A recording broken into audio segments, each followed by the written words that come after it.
네, 오늘 디모데후서 말씀인데요. 6장 17절부터 18절, 19절 세 절인데 부자들을 향한 외침인데 좀 안에 절수는 좀 짧습니다. 세 절밖에 안 되는데 부자를 향한 하나님의 말씀, 그리고 어떻게 하면 또 하나님께서 말씀하시는 대로 삶을 살아갈 수 있을까, 이렇게 해서 두 부분으로 우리 부자를 향한 외침 1, 부자를 향한 외침 2, 또 다음 주가 좀 시간이 길면은 3, 이렇게 좀 나누어서 구체적으로 좀 함께 생각해 보려고 합니다. 오늘 이 말씀, 부자를 향한 외침, 이 말씀이 나오게 된 이유가 그리스도인들의 정체성 때문이었지요. 우리 그리스도인들에 대한 정체성이 뭐냐? 그렇죠? 그 정체성에 대해서 바울은 이렇게 이야기를 했죠. 너 하나님의 사람아. 그렇죠? 세상에는 두 부류의 사람이 있어요. 하나님의 사람이 있고 돈의 사람이 있다.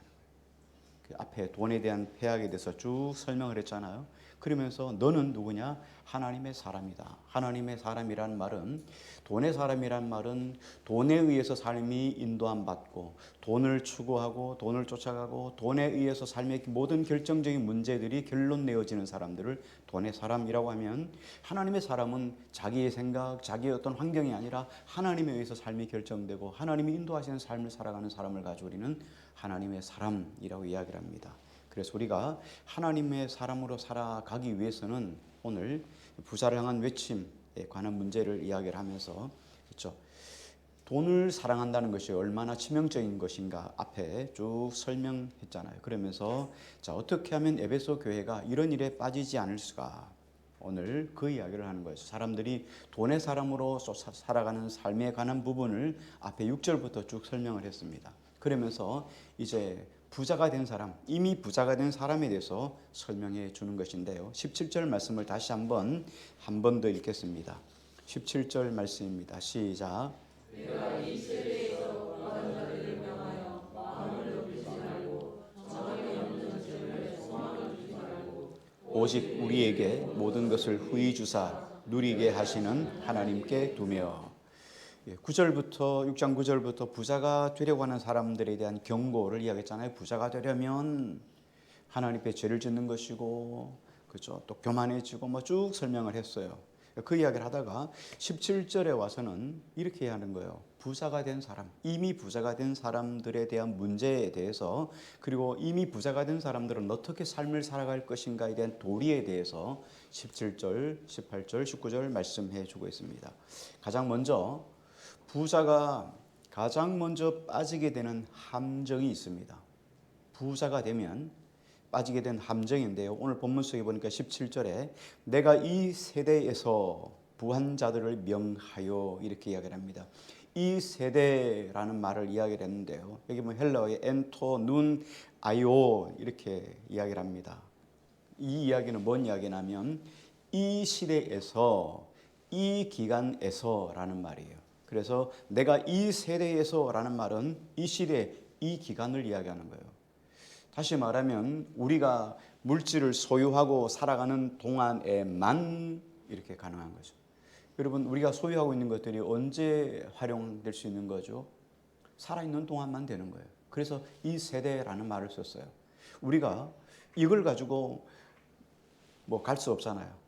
앞에서 이야기했던 것처럼 너희가 자꾸 부자가 되려고 하지 말 것은 뭐냐면, 너희가 아무것도 가지고 온 것이 없고 또 아무것도 가지고 갈 수가 없으므로, 그러므로 가진 것에 족한 줄 알라 하는 것이 앞에 말씀이었어요. 그런데 우리가 그렇죠. 아무리 많아도, 더 많은 걸 쌓아도 죽을 때는 아무것도 가지고 갈 수 없어요. 요즘은 대부분 다 화장하니까 옛날처럼 노잣돈도 놓을 수 없어요. 그냥 다 태워 없으니까 아무것도 가져갈 게 없어요. 그러니까 이 물질이라는 것이 언제만 활용되는 겁니까? 살아있는 동안에만. 그래서 이 세대에서라는, 그래서 물질이라는 것은 이 세대에서만 활용되다가 이 세대가 끝나면은 썩어 없어지는 소유물을 가지고 이 세대, 이렇게 이야기를 했죠. 자, 그러면서 여기 보니까 이 세대에서 부한 자들을 명하여 이랬는데요. 부한 자들, 부자를 이야기합니다. 부에는 두 가지의 양면성을 가지고 있어요. 부에는 두 가지 뜻을 가지고 있어요. 하나는 상대적인 부예요. 상대방보다가 상대방 보다가 부한 걸 가지고 우리 상대적인 부라고 이야기를 합니다. 우리 올해 2월 달에 르완다를 다녀왔는데, 르완다 여러분 뭐 갔다 다녀와서 말씀을 했잖아요. 하루에 한 끼 먹는 것도 못 먹어요. 맨발로 다니고 배짱 말라서 다니고 한 끼, 거기에 비하면 우리는 막 재벌 정도 되는 거예요. 재벌. 하루 한 끼 먹는 게 그들의 소원이고 기도예요. 그 르완다의 그리스도인들이 하루 한 끼 먹는 것이 기도예요. 근데 우리는 먹는 거 먹고 사는 문제를 가지고 기도하지 않잖아요. 어떻게 하면 더 많이 소유할까에 대한 기도를 하잖아요. 그러니까 거기에 비하면 상대적으로 우리는 재벌 같은 거예요. 상대적인 부지요. 우리도 마찬가지예요. 우리가 그들을 다 생략하고 우리는 또 우리보다 더 부자인 사람들에 비해서 가난하다고 생각하는 거예요. 이 상대적인 거죠. 상대적인 부가 있는 거라면 또 어떤 부는 절대적인 부가 있어요. 다른 사람들과는 비교할 수가 없는 절대적으로 큰 부를 가진 사람, 재벌들, 큰 사업을 하신 분들, 우리하고 차원이 다른 사람들, 이런 걸 가지고 우리는 절대적인 부라고 이야기를 합니다. 근데 대체적으로 남보다가 필요 이상의 부를 가지게 되면, 우리가 부를 가지게 되면 매일매일의 삶에서 내가 성실하게 삶을 살아야 되겠다, 이런 다짐이나 각오가 사라진다는 거예요. 그래서 내가 웬만큼 부자가 되면 우리 생활에 따라오는 것이 뭐냐면 자만심이에요. 그리고 생활이 나태해지기 시작해요. 내가 열심히 일을 해야지만 먹고 살아가는 그런 삶이 아니기 때문에 열심히 살 이유가 없는 거죠. 그래서 나태해지고, 그리고 내가 남들보다 더 괜찮으니까 자만심이 생겨나기 시작합니다. 뿐만 아니라 성도라면 어떤 일이 생겨나면 하나님에 대해서 더 이상 갈망이 없어지기 시작해요. 간절함이 없어지기 시작해요. 여러분, 우리가 환경 속에서 내가 의지할 것이 하나도 없어요. 앞으로 사면 앞뒤로 사면초가예요. 내가 의지할 것이 없어요. 하나님밖에 없으니까 기도하는 거예요. 근데 돈이 있으면 돈 가지고 해결돼요. 돈 가지고 해결되니까 하나님에 대한 갈망, 하나님에 대한 기대, 하나님에 대한 믿음을 가질 이유가 없어요. 그러니까 부자가 되면, 좀 넉넉해지면, 부여로워지면 우리가 오는 것이 뭐냐면 하나님에 대한 애틋함, 갈망, 믿음이 없어진다는 거예요. 이처럼 사람은 무엇이든지 필요 이상으로 많거나 혹은 남들보다 더 많이 가지게 되면 마음이 교만해지고 스스로 높아지게 됩니다. 자, 지식이 많으면 어떻게 될까요? 자기보다 못 배운 사람을 무시하게 돼요. 돈이 많으면 가난한 사람들을 무시합니다. 지위가 높으면 낮은 사람을 무시하게 돼요. 건강한 사람은 자기보다 약한 사람들을 무시하게 되죠. 자, 그래서 갑질이라는 게 생겨나는 거예요. 어떤 부류에 속해든지 갑질이 생겨나기 시작하고, 그 갑질을 통하여 자기 존재감을 뿜어내려고 사람들은 애쓰게 됩니다. 자, 그런데 문제는 이 자랑에서 끝나는 게 아니라는 거예요. 자랑에서 끝나는 것이 아니고 더 큰 자랑, 지금보다 더 큰 자랑을 하기 위해서 소유심이 더 커진다는 거예요. 지위가 있는 사람은 그보다 더 높은 지위를 얻기를 원하고, 물질이 있는 사람은 그보다 더 높은 물질을 갖기를 원하고, 권력이 있는 사람은 더 높은 권력을 위해서 돈을 대고 수단과 방법을 가리지 않게 되고, 이렇게 삶으로 살아가게 되는 거예요. 이상한 것은 우리에게 주어지는 것들, 부든 건강이든 지위든 힘이든 다 마찬가지죠. 자, 우리에게 그게 주어지면 너무 감사합니다. 하나님 감사합니다. 이렇게 하고 그것으로 만족하면 되는데 실상 만족이 없다는 거예요. 근데 그런 것들로 인하여 만족하서로 끝나는 게 아니라 더 갈증하게 되는 거예요. 만족은 잠깐이에요. 그리고는 끝나고 또 다른 갈증이 오게 돼서 거기에 대해서 더 많은 것들을 추구하고 그렇게 살아간다는 거예요. 그래서 전도서는 우리가 잘 아는 것처럼 솔로몬은 세상에서 가장 부유한 사람이었죠. 최고의 부자였어요. 모든 권력과 힘과 능력과 모든 부를 다 가졌던 사람이죠. 솔로몬 왕이 전도서 5장 10절에 보니까 이렇게 이야기를 합니다. 은을 사랑하는 자는 은으로 만족하지 못하고 풍요를 사랑하는 자는 소득으로 만족하지 아니하나니 이것도 헛되다. 세상에 만족이 없다는 거예요. 기도할 때 하나님 이것만 해결해 주시면, 하나님 이게 해결되면 어때요? 할렐루야 하나님 감사합니다. 이렇게 하고 나서 지나면 또 불평하고 있어요. 또 다른 것들을 가지고 또 이걸 해달라고 또 하나님께 불평하죠. 그래서 우리 인생의 삶은 늘상 불평의 삶, 불만족의 삶인 거지. 이게 일반적으로 보통 사람의 삶이라는 거예요. 그래서 부를 통해서 하나님이 우리에게 주시고자 하는 것 아니라 세상이 우리에게 주시는 것은 자유가 아니고 만족도 아니라는 거예요. 끊임없이 목마름과 더 강박하는 어떤 결박을 우리에게 주는 거예요. 이 세상이 주는 것들이죠. 그래서 대부분 자기가 가지고 있는 것에 대해서 만족하지 못합니다. 그래서 더 큰 부에 집착하게 되는 거죠. 그러다 어떻게 됩니까? 우리가 부든 힘이든 능력이든 권력이든 권위든 간에 그것을 쫓아가면 사람의 영혼은 그 다음부터는 피폐해지기 시작해요. 여러분, 우리가 뭔가를 추구하면 정말 하나님 앞에 스스로 만족하고 자족하며 삶을 살아가는 삶이 아니라면 우리가 또 다른 것들을 추구하고 더 갈망하게 되면 영혼이 파리해져 간다. 영혼이 피폐해져 간다. 이게 이스라엘 백성들의 모습이에요. 광야에서 그들이 늘 불평하고 원망하는데 어떡합니까? 그들의 신앙은 점점점 상대적으로 떨어져요. 채워지긴 채워지지만 계속 믿음은 떨어져요. 결국은 어떻습니까? 하나님으로부터 버림받게 되죠. 결국은 광야에서 다 죽습니다. 한번 질문해 보고 싶습니다. 여러분, 부자가 되면 어떨까요? 더 행복해질까요?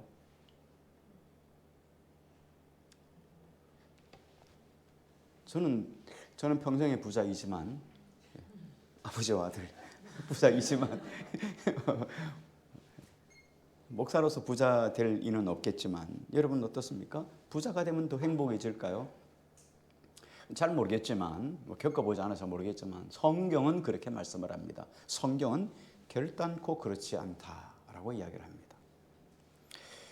우리가 결국은 소유가 우리 안에 들어오면 더 큰 소유를 위해서 끊임없이 가지고 있는 소유도 우리를 괴롭히고 더 큰 소유에 대한 집착 때문에 그 사람의 영혼이 망가지기 때문이에요.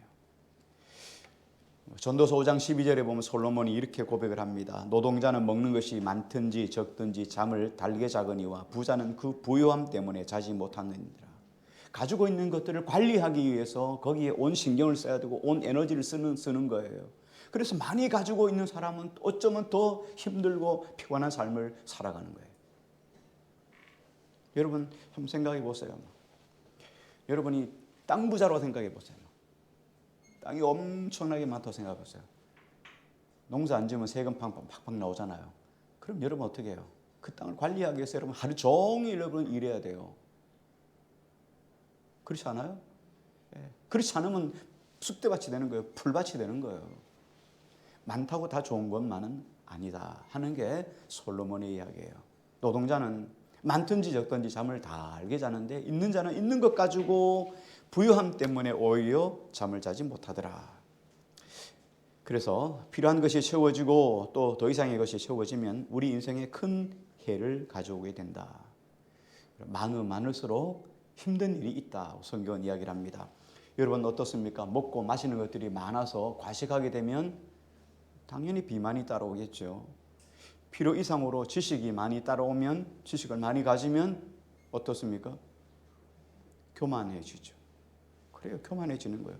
필요 이상으로 부를 많이 가지게 되면 그것도 마찬가지예요. 그래서 전도서 5장 13절에 보니까 내가 해 아래에서 큰 폐단되는 일이 있는 것을 보았나니 그 소유주가 재물을 자기에게 해가 되도록 소유하는 것이라. 소유주가 재물을 많이 가지고 있는데 그것 때문에 오히려 자기가 힘들고 어려워지는 것을 솔로몬이 봤다는 거예요. 그러므로 이것도 헛되다 이렇게 이야기를 합니다. 자, 그래서 여기 오늘 16절 말씀에 보니까 여기 말씀에 이야기를 했죠. 이 세대를 향하여 부한 자들을 향하여 명하노니 그렇게 이야기를 했는데 여기 부라고 하는 말은 단순히 돈만을 이야기하는 게 아니에요. 돈만 가지고 부라고 이야기하는 게 아니라 여기는 필요 이상의 가진 모든 것들을 가지고 성경은 부라고 이야기를 합니다. 자, 돈 많이 가지고 있는 거 부자라고 이야기하죠. 자, 지식이 많은 것도 그것도 부자예요. 돈 많아도 교만해지고 지식이 많아도 부자죠. 교만해지고 힘이 많아도 교만해지고 마찬가지죠. 뭐 모든 거예요. 권력을 많이 주어도 교만해지고. 그래서 이 모든 걸 가지고 성경은 부하려 하는 자들아 혹은 부한 자들아 이렇게 이야기를 하는 거예요. 바울도 동일합니다. 바울도 이런 부의 위험을 가지고 있었던 사람이 바울이에요. 바울은 여러분이 잘 아시는 것처럼 바울이 고린도서에서 이렇게 말합니다. 하나님께서 내게 계시를 주셔서 내가 3층천까지 올라가서 하나님과 배웠다. 이런 이야기를 하죠. 정신없는 말을 하거니와 나도 자랑할 것이 있다면서 자기가 이야기를 해요. 주님을 만났던 내용들. 유대인들은 주로 하늘을 그 7개로 나눈다고 생각해요. 그래서 천국, 하늘들의 하늘, 하늘나라 이렇게 이야기를 합니다. 그런데 바울이 3층천까지 올라갔다. 이런 이야기를 해요. 그리고 하나님의 은혜를 받은 게 많잖아요. 바울은 남들이 말할 수 없는 능력을 많이 받았어요.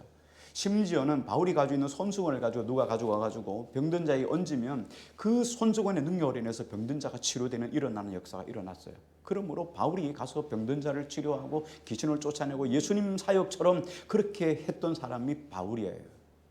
자, 그런데 바울은 이렇게 영적인 것들로 실상 하나님으로부터 과잉 공급을 받았어요. 그래서 바울도 교만의 질 위험성이 상당히 높은 사람이었어요. 자, 그런데 여러분, 우리가 한 가지 꼭 가슴에 새기고 기억해야 될 문제가 있어요. 이 교만은요, 인간 스스로 해결이 안 된다는 거예요.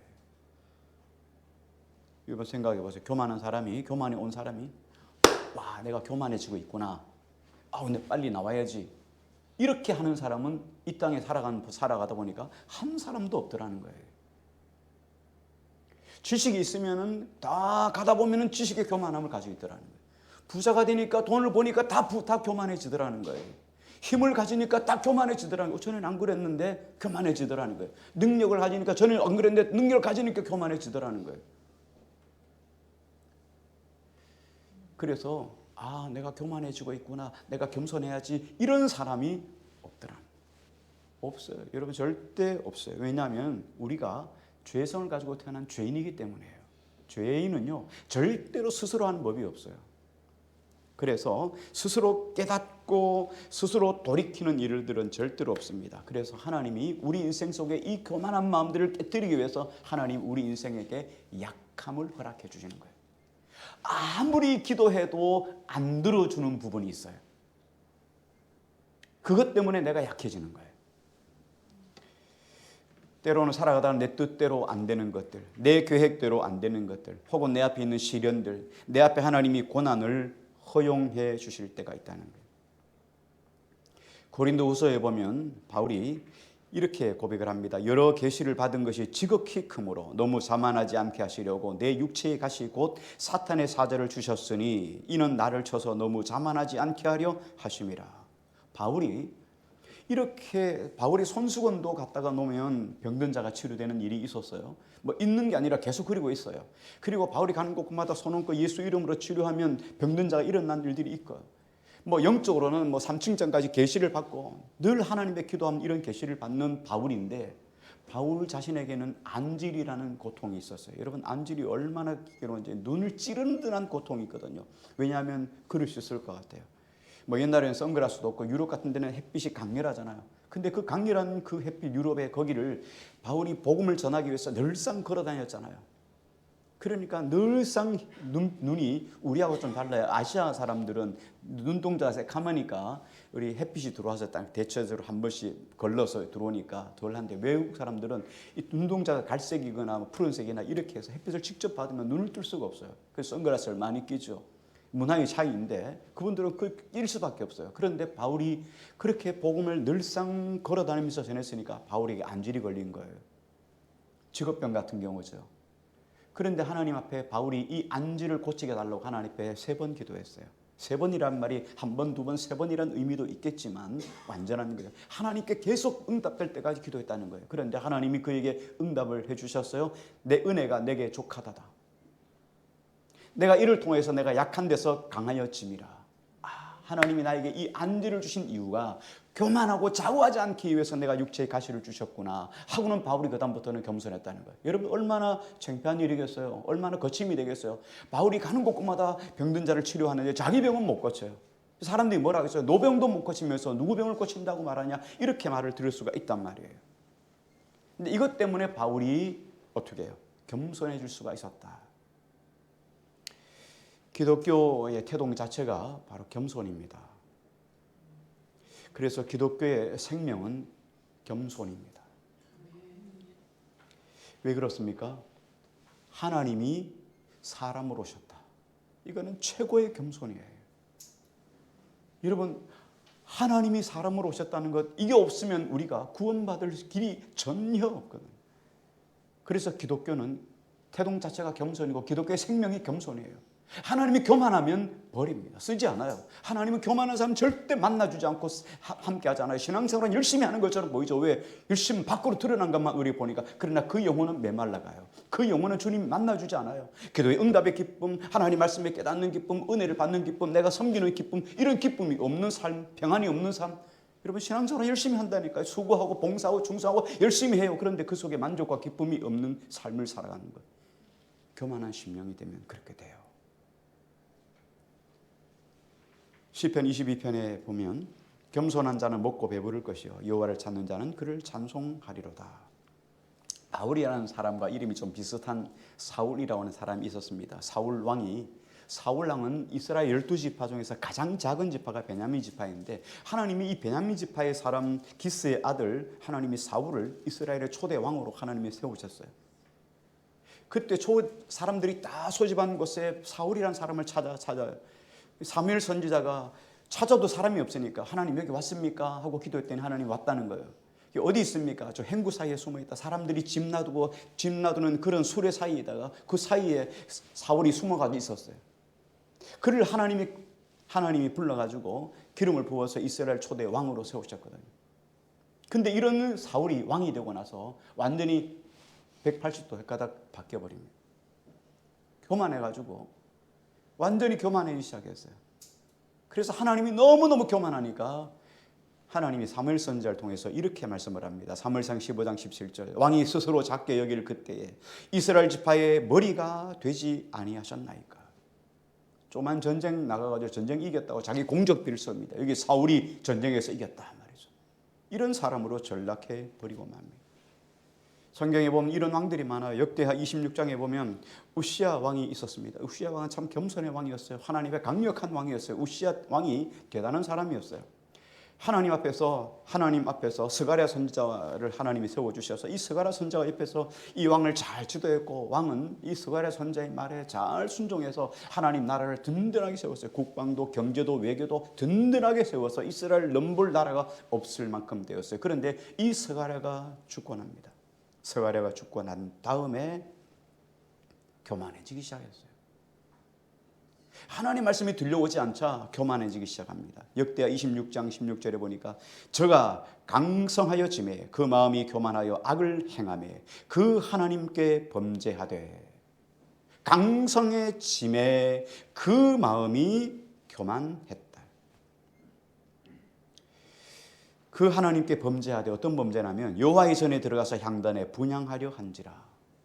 하나님이 왕을 세웠지만 왕이 다르고 선지자가 다르고 제사장이 달라요. 직임이 다 다른데 자기가 성전에 들어가서 제사를 드리겠다고, 제사장 역할을 하겠다고 성전에 제사를 드리려고 하다가 하나님이 그를 치셔서 이마에 문둥병이 들어서 궁궐의 별채에서 죽을 때까지 구변돼서 나오지 못하고 그렇게 삶을 살다가 죽습니다. 참으로 인생 속에 여러분 정말 중요한 것이 뭐냐면, 우리가 어떤 지위에 올라가는 게 중요한 거 아니에요. 그 지위에 올라갈 때 동시에 따라오는 것들이 교만이라는 걸 아셔야 돼요. 그래서 미연에 이걸 붙잡고 방지하지 않으면 우리는 그래 될 수 있는 존재가 우리예요. 나는 아니요. 사람은 다 죄인이기 때문에 동일합니다. 저도 마찬가지고요. 바울도 하나님의 도우심으로 이걸 깊이 깨달았어요. 그래서 너무나 진리에 관한 말씀, 진리에 관한 지식도 정말 좋아요. 여러분, 성경 지식, 여러분 성경을 많이 하는 거 얼마나 중요해요. 그러나 이 성경 지식조차도 필요 이상으로 많이 가지게 되면 내 영혼에 치명적인 질병인 교만이 올 수 있다는 걸 아셔야 돼요. 그래서 전도자는 이렇게 말합니다. 지나치게 의인이 되지 말며 지나치게 지혜자도 되지 말라. 어찌하여 스스로 패망하게 하겠느냐. 진리에 관한 것, 의로움에 관한 것, 지혜에 관한 것, 거룩해지는 것, 이것이 있어야 우리가 하나님의 형상을 닮아가지 않겠습니까? 이거 필수적인 요소죠. 하나님 앞에 하나님을 닮아가는 일에 필수적인 요소이지만 이렇게 귀한 것일지라도 과하면 교만의 원인이 된다는 거예요. 우리가 뭐 이런 거예요. 기도를 밤낮으로 해요. 늘상 교회 살면서 밤낮으로 기도 많이 해요. 철야도 하고 막 금식도 하고 막 하루 종일 철야도 하고 막 그렇게 기도를 너무 많이 합니까? 기도 별로 안 하는 사람들 보면 참 기도도 안 한 것들이 하면서 교만해진다는 거예요. 봉사를 열심히 해요. 온 교회를 다 아울러서 열심히 봉사해요. 그러다 보면 봉사하는 사람들을 향해서 또 부족해서 시간이 바빠서 못하는 분들을 향해서 멸시하고 무시하는 교만에 들어가는 거예요. 이게 다 좋은 거잖아요. 기도하는 거 정말 좋은 거잖아요. 봉사하는 거 정말 좋은 거잖아요. 말씀 많이 읽는 거 좋은 거잖아요. 그런데 이런 것들이 교만하게 만들 수가 있다는 거예요. 그래서 우리는 균형을 잘 잡아가는 게 중요해요. 기도해야 되고 봉사해야 되고 충성하고 섬겨 다 중요하지만 그렇지만 교만하지 않도록 잘 여러분 이런 지혜를 잘 균형을 잡아가는 지혜가 필요합니다. 우리가 부해지려고 하면 우리가 부자가 되면 사단은 끊임없이 우리 속에 어떤 마음을 넣습니까? 은밀한 속임수가 따라오게 됩니다. 그래서 어떻게 해요? 우리가 생명길로 가지 못하도록 하나님께 열심히 수고하고 헌신하고 섬긴 것에 대한 열매, 복이 임하지 못하도록 사단이 우리의 영적인 생명길을 방해하는 거예요. 그래서 교만은 악성 종양과 같아요. 그래서 예수님은 끊임없이 이 부분에 대해서 강력하게 반복해서 말씀해 주시는 것이 있죠. 우리가 너무나 잘 아시는 말씀입니다. 마태복음 19장 24절에 보니까 다시 너희에게 말하노니 낙타가 바늘 귀로 들어가는 것이 부자가 하나님의 나라에 들어가는 것보다 쉬우니라. 부자가 된다는 거 정말 위험하다 이 말입니다. 자, 그런데도 사람들은 어떻습니까? 부자가 되려고 죽기 살기로 앞다투어 달려가는 게 우리의 현실이에요. 부자가 되는 방법 서점에 가면 부자가 되는 법 책이 여러분 항상 베스트셀러 1, 2, 3 쳐요. 여러분 성경은 부자가 되는 것을 금하지 않습니다. 부자가 되지 말라 그런 말이 없어요. 성경에 보면 잠언 10장에 보면 이렇게 이야기를 합니다. 손을 게을리게 놀리는 자는 가난하게 되고 손이 부지런한 자는 부하게 되느니라. 다시 말하면 손을 부지런히 돌려서 열심히 수고해서 부자가 되었다. 결과물에 대해서 성경은 인정을 합니다. 근데 중요한 게 뭡니까? 부자가 되면서 따라오는 이 교만이라는 거예요. 그래서 성경은 우리에게 이렇게 이야기를 하잖아요. 두 가지를 동시에 섬길 수가 없다는 거예요. 재물과 하나님을 동시에 섬길 수 없다는 거예요. 이게 문제라는 거예요. 여러분 돈을 추구하면 하나님으로부터 멀어지게 돼 있어요. 하나님을 추구하면 돈에 대해서 여러분 멀어지진 않겠지만 여러분 어때? 돈에 대해서 뛰어넘을 수 있다는 거예요. 이 두 가지가 동시에 섬길 수는 없다는 거예요. 그런데 대부분의 사람들은 어떻습니까? 재물과 하나님 둘 중에 어느 것을 선택하냐? 대부분의 사람들은 뭘 선택합니까? 우리의 성도들 말고요. 대부분의 사람들은 재물을 선택해요. 진실한 믿음의 사람들도 뭘 선택합니까? 돈이냐 하나님이냐? 돈을 선택해요. 뭐 목사라고 예외 없어요. 목사도 재물이냐 하나님이냐? 누구 선택해요? 돈 선택.